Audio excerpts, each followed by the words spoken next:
यह पराक्रमी पुत्रों की उत्पत्ति होने से पूर्व भी माता को स्वप्न आया करते हैं। इन स्वप्नों के बारे में भी आप ध्यान रखें, अगर कभी आपको आए तो घबराएं नहीं। वैसे आएंगे नहीं पंचम काल में फिर भी कभी छोटे रूप में भी आ सकते हैं, दिखाई दे सकते हैं कुछ अच्छे स्वप्न। स्वप्न में सुमेरु पर्वत दिखाई देता है तो उसका फल होता है कि तुम्हारा पुत्र चक्रवर्ती होगा।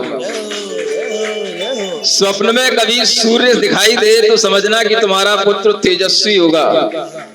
स्वप्न में कभी चंद्रमा दिखाई दे तो समझना तुम्हारा पुत्र 3 लोक के लिए आह्लाद उत्पन्न करने वाला होगा। स्वप्न में कभी सागर दिखाई दे तो समझना तुम्हारा पुत्र गुणों से गंभीर और चरित्रवान होगा।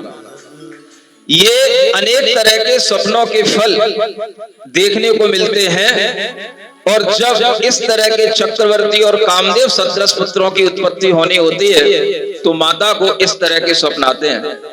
ध्यान रखें, वर्तमान में भी इस तरह के दोहले माताओं को हुआ करते हैं।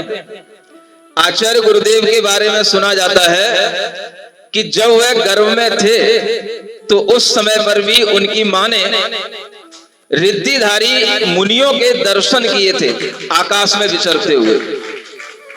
और इस तरह के स्वप्नों के फल से ही यह परिणाम निकलता है कि वह पुत्र धर्म मार्ग के नेता बनते हैं, धर्माचार्य बनते हैं। ये स्वप्नों के फल हमेशा अच्छे दिखाई देते हैं। आप इन स्वप्नों का भी विज्ञान समझना, इसके बारे में मैं पहले भी कभी बता चुका हूं।